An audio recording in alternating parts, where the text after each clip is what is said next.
What is going on, everybody, and welcome back to the World War History Bar. Hope y'all having a fantastic day. In today's video, it's just gonna be me. Chase is out sick and his voice sounds terrible, so he didn't want to come into the video. So yeah, you just got me.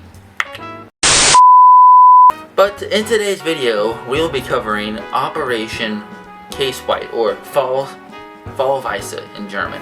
It was the initial invasion of Poland in 1939.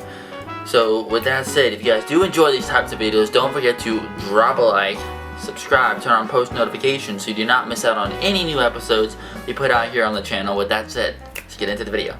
Alright, so it's September 1st, 1939. The German army has been building up strength on the German-Polish border for months now, and they are about ready to attack. But wait, how did we get to this point? Up till now, the Germans have been taking territory without firing a single shot or threatening any war at all. But now they're on the brink of war. How did we get here?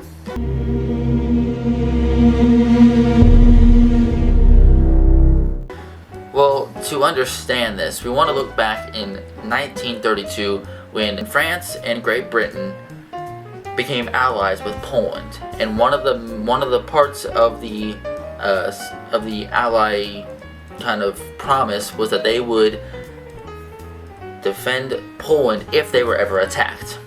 So with that, France and Great Britain had an obligation.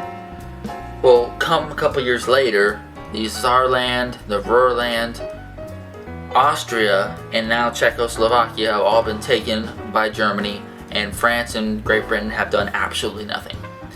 This leaves them in kind of a bad position, because now a lot of countries are starting to yell at them. You're not helping us at all. We are in complete danger now because you have not reacted to any takeover of any country so far. And so by this point they're thinking, okay, now we can't do anything. We cannot let them take any more territory unless we want to get continued backlash from every other country in the world. So they put their foot down and they declare that if Germany invades Poland, they're going to take action and attack Germany and declare war. Now this puts Germany in a bit of a bind. Hitler knows that he wants to continue to expand east, but if he does, that could risk a war. And Hitler, along with his generals, know that this is something they cannot do. They cannot afford a war. If they do, they are most likely going to lose. They don't have the power, they don't have the industry, or the resources to be able to win a long, drawn-out war. So with that, they start trying to figure out different ideas as to how to take Poland without causing war. So, one option: try to come up with an agreement with the Allies that would allow them to take the country of Poland without causing war. Obviously, that's not going to work. So Hitler does the unthinkable. He thinks, alright, here's what we're going to do. We are going to see if we can make some type of non-aggression pact with, of all countries, the Soviet Union.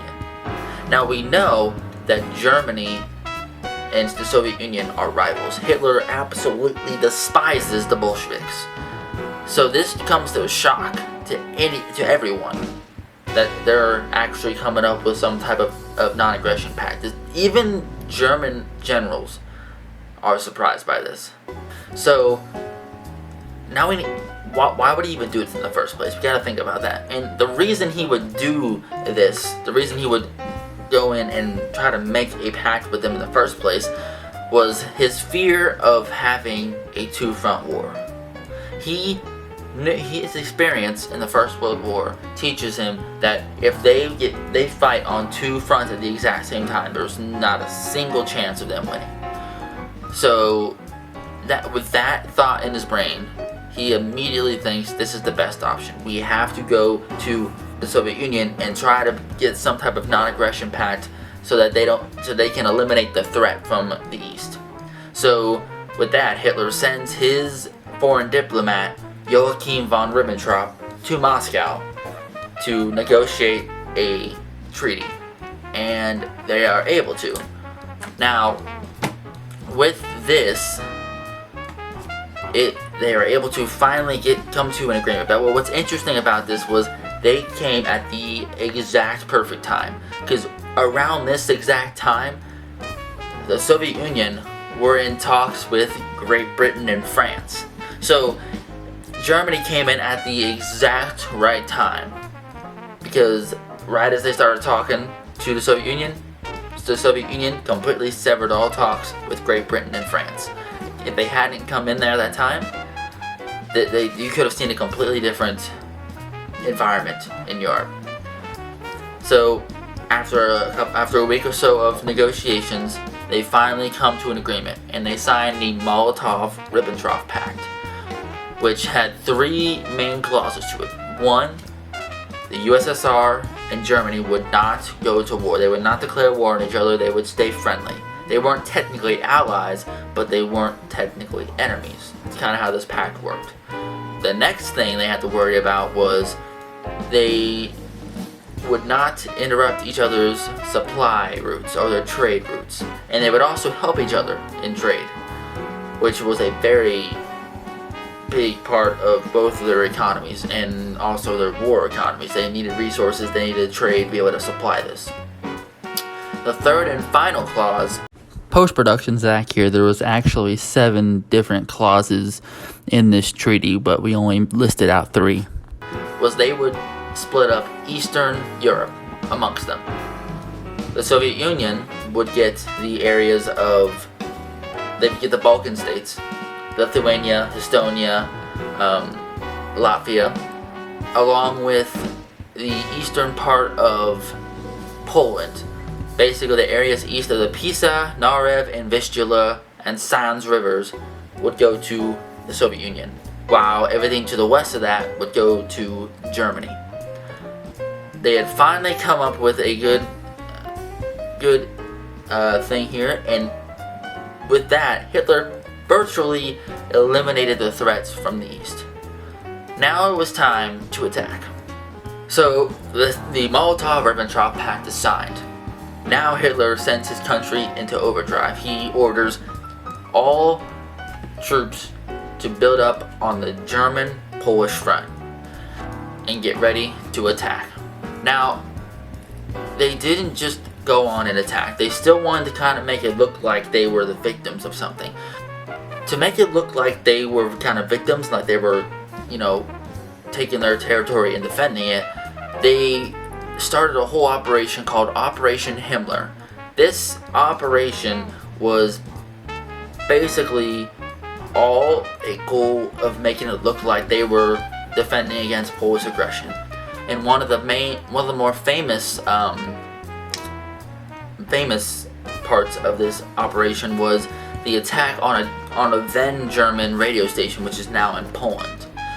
Basically, the Gestapo, they went around Germany and tried to find pro-Polish Germans in order to try to get to make it look like they were trying to fight back against Germany. And they did find one. He was a Polish sympathizer by the name of Franciszek Honiak. And they took him and they killed him, and they put him in a Polish officer's uniform. And they gave him a gun, they gave him all the equipment, they even gave him an identification card. That they were so set on, they were trying to make it look as authentic as possible. Then they went to Dachau concentration camp. They took out a couple of Polish prisoners, put them in uniforms, gave them all the equipment, the identification card, and basically put their dead bodies outside of the radio station to make it look like they were trying to attack it, and then they were killed before they could do it. Of course, this didn't work in the end, but their goal was to make it look like the Polish were attacking, and they were just retaliating and defending their country. So with that, after all these missions, that was one of many. They had so many missions they did up and down the Polish-German border, but that was one of the most famous ones. Now we're back at September 1st, 1939. The German army has been prepared for months. The day has come.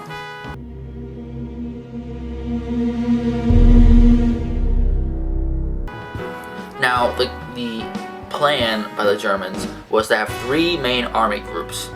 attack simultaneously. The first one was Army Group A to the north, who was going to go across the Danzig, or across that Polish corridor between mainland Germany and the Prussian kind of island, you could say. They were going to go across that area. They were going to, come together with all the German soldiers in Danzig and then go south toward Warsaw. The second army group in the middle was directly in the middle of the German-Polish border. They were going to attack straight in and go straight for Warsaw. The third group was down in the Protectorate of Bohemia and Moravia. Their task was to go attack upwards from the south, and all these groups were going to converge in the city of Warsaw, which they ended up doing. And at the same time that Germany was invading, the Soviets made their attack. They took the Baltic states, Latvia, Lithuania, Estonia, and Finland, along with the eastern part of Poland. They all simultaneously converged on Poland at once. So Poland was basically screwed. They couldn't do anything. So after all of that, about not even a couple weeks in, the Polish army falls. The Polish government flees to Great Britain, leaving the country to the invaders. Now, after this, a very rare thing happened. The Soviet army and the German army celebrated their invasion with a celebratory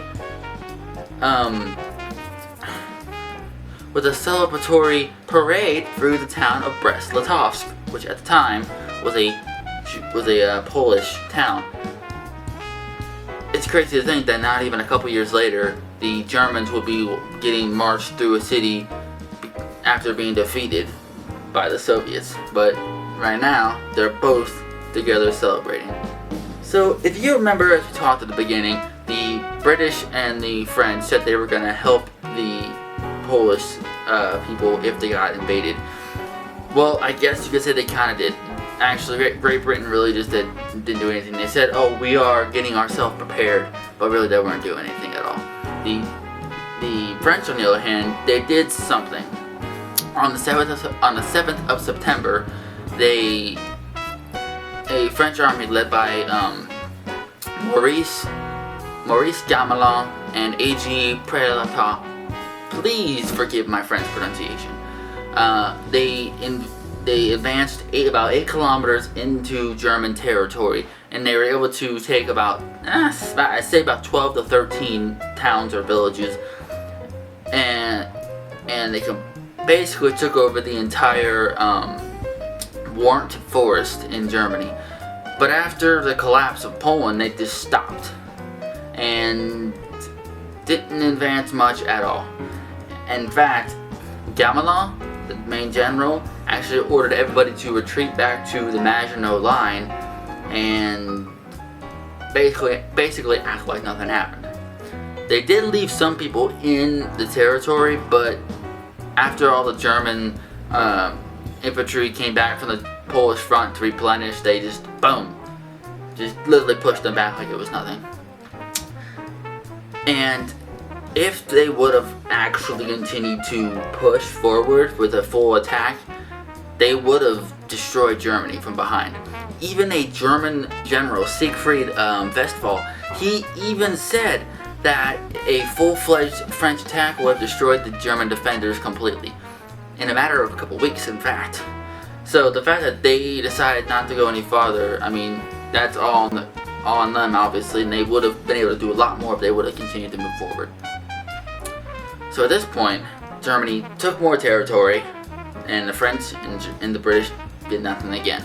Even though they tried to make it look like they were doing something, but they didn't. And that's where we reach the Phony War, which is a time in the war where everybody just kind of sat around and did nothing.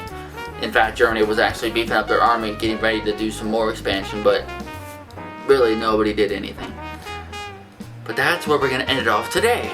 Alright guys, that is going to do it for this episode here on the World War History Bar. If you guys did enjoy that video, don't forget to smash the like button, subscribe, turn on post notifications so you do not miss out on any new episodes. And also, here's an interesting question. what event do you think was the actual beginning of World War II? Do you think it was this invasion, or do you think it was something else? Let us know, because we have our opinions, but we want to know your thoughts. With that said, we'll see you back here at the World War History Bar next time. Peace!